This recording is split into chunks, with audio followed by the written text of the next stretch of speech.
everybody. True Boxing here. Thank you for coming back to get hit with the truth.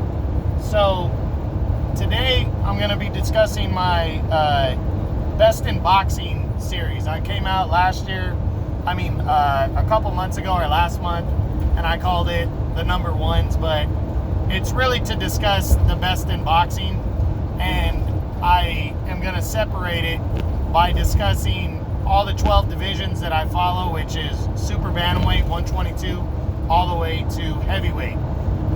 I follow the divisions under, kind of, but I don't have top 10s in those divisions. They're really just a couple stars here and there in the divisions underneath, super bantamweight. So I don't really have top 10s in those. So I discuss the top guys from 122 to heavyweight by just discussing the number one fighter in each division. Real quick, what they got going on, what's coming up, any news I've heard. And then on a different video, I'll do the number twos, the number threes, number four, number fives, all like that. That way you kind of get a distinct look at some of the guys, where I got them ranked, and we spread it out. These are all, most of the guys are big names, or they're, if they're in the top five, they got stuff going on, even if they're not a big name. So let's jump into it. We're discussing the number ones today. If you like the video, thumbs up, positive comment, or subscribe. If you don't like it, thumbs down, negative comment. I'm okay with that. But let's jump in. We start with the number ones. Let's start with 122, and that is Marajan Akhmadaliyev, the unified champion at 122 pounds. He's my number one fighter there. Pretty basic with Akhmadaliyev. We know he's supposed to make a mandatory against Ryosuke Iwasa. It finally got finalized. April 3rd, he's going to be defending his unified title against former champ, mandatory challenger, Ryosuke Iwasa of Japan. Big fight on the zone right there. Can't wait to see it. It's going to main event at the zone card. Make sure you check that out. It's going to be good.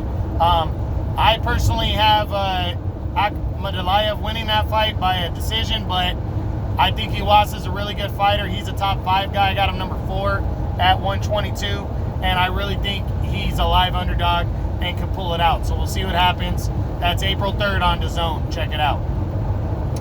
Number 1 at 126, featherweight, is Gary Russell Jr., the WBC champion there. The longest reigning champion in boxing right now. Well, we don't know the date yet, but Gary Russell finalized his next fight. He will take on Ray Vargas, the undefeated former super bantamweight champion who's moving up to 126 now. He'll make a mandatory against him. We don't know. It looks like May or June when these two guys are going to lock horns, but we're not 100% as of yet. Hopefully by the next Best in Boxing report, I can update you with a date. We should know by then. But first half of the year for sure, Gary Russell against Ray Vargas. That's a big fight. Mandatory fight, but it's a big fight. Vargas is a really good fighter, so can't wait to see that one.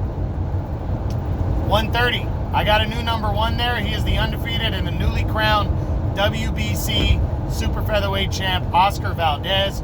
Valdez in February shocked the world when he upset and dominated and knocked out cold Miguel Berchelt to become the WBC super featherweight champ, winning the championship in a second weight class. Nobody saw that coming.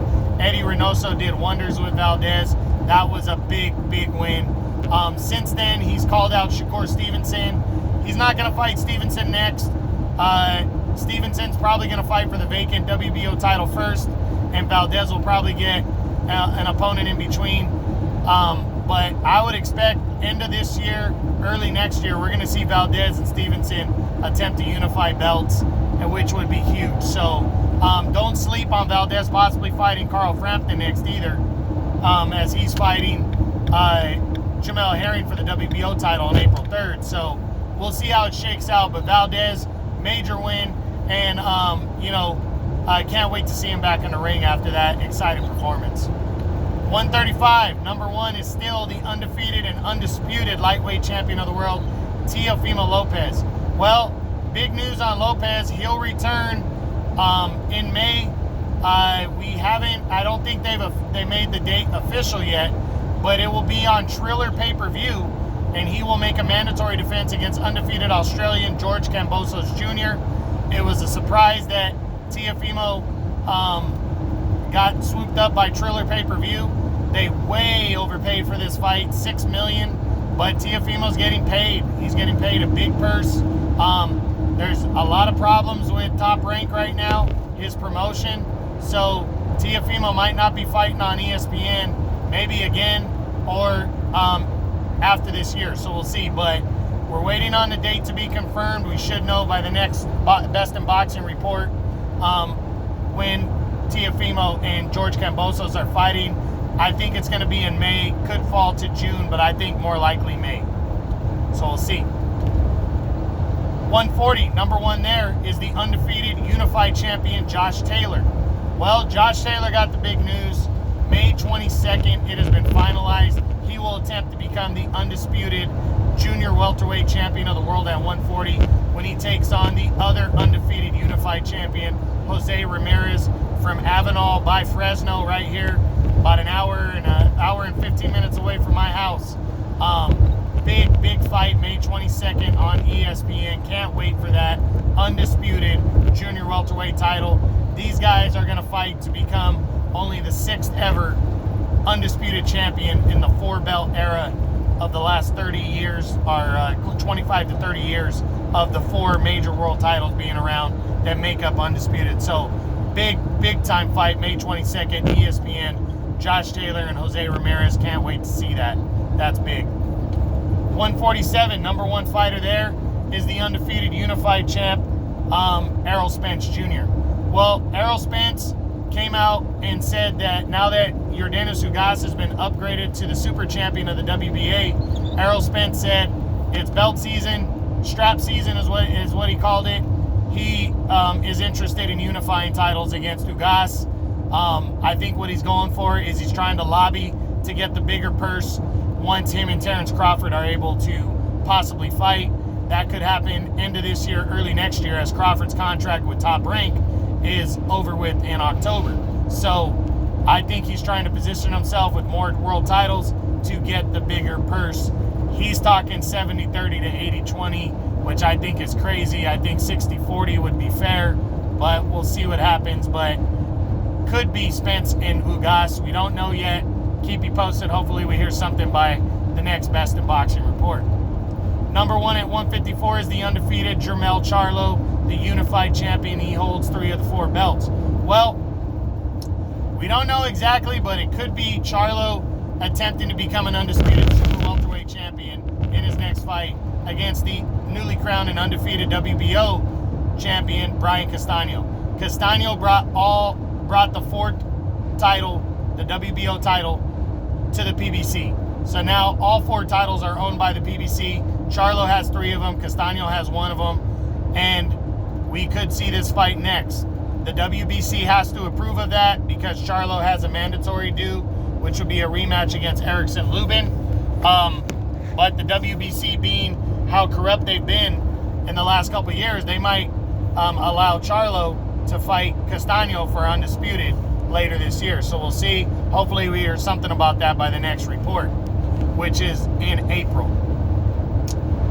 Number one at 160 is the IBF middleweight champion of the world, Triple G Gennady Golovkin. Well, starting to look more likely that Triple G is not going to fight Jaime Munguia next. It's looking more likely that he's going to attempt to unify titles against Ryota Murata of Japan. Murata got upgraded to super champion at the beginning of the year. I called it that him and Triple G could likely get it on. They almost fought in 2018 when right before Murata got upset by Rob Brandt. They were lined up to fight each other.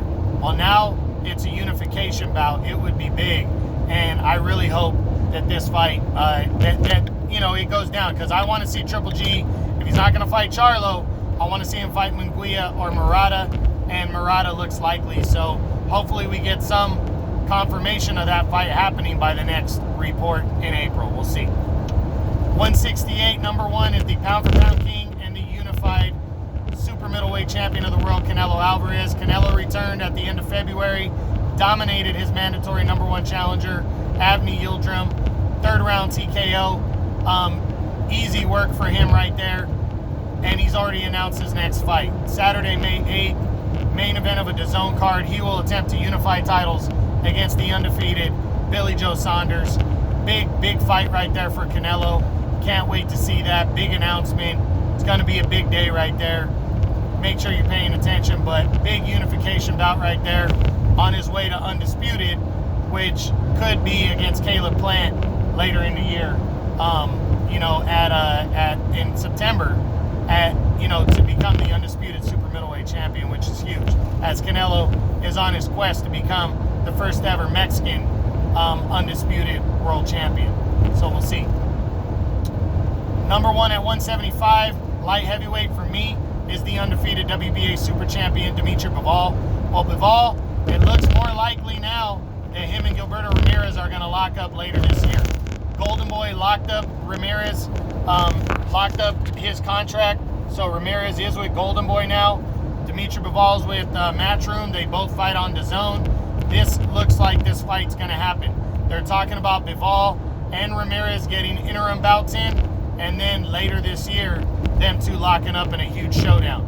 That's big for Bivol. He needs a guy like Ramirez in order to go after undisputed, possibly at the end of the year or early next year sometime. So Bivol making the right moves. I hope this fight gets announced. I hope it's going to happen. I really do believe it will happen now that Gilberto Ramirez has locked himself up with DAZN and Golden Boy. Number 1 at cruiserweight, 200 pounds, is Maris Briedis, the IBF champion. Well, haven't heard anything since the last report. Briedis is still considering moving up to heavyweight. They're saying it's likely that he's going to move up to heavyweight and make a run up there. So haven't heard anything concrete as of yet, though. So hopefully we hear something by the next report, number 1's report. And then the heavyweight number 1 fighter in the world right now is the undefeated WBC champion Tyson Fury. Well, him and Anthony Joshua have confirmed that they have signed their 2-fight contract. They're going to fight in June, most likely June or July, with the rematch taking place in November or December. I think likely December. And no matter who the winner is of the first fight, it looks like it's a $200 million deal for the 2 fights, which is fucking huge. And, these guys are going to get paid to become the undisputed heavyweight champion of the world. Cannot wait for that. That is huge, guys. So, right now they're just discussing on the date and the venue. So once they get the venue down, they can decide on the date. There's a lot of venues in the mix right now. They're talking about Saudi Arabia or Dubai, Middle Eastern country, or even Vegas. But these 2 guys, they have already signed the deal, so they are almost for sure going to fight, and I can't wait. So hopefully we have, Eddie Hearn said within the next month he wants to get the venue and the date down. So hopefully we know by the next Best in Boxing report what's going to go down for the number 1 heavyweight and number 2 heavyweight for the biggest fight and then rematch of the year this year, Tyson Fury versus Anthony Joshua. So that's it.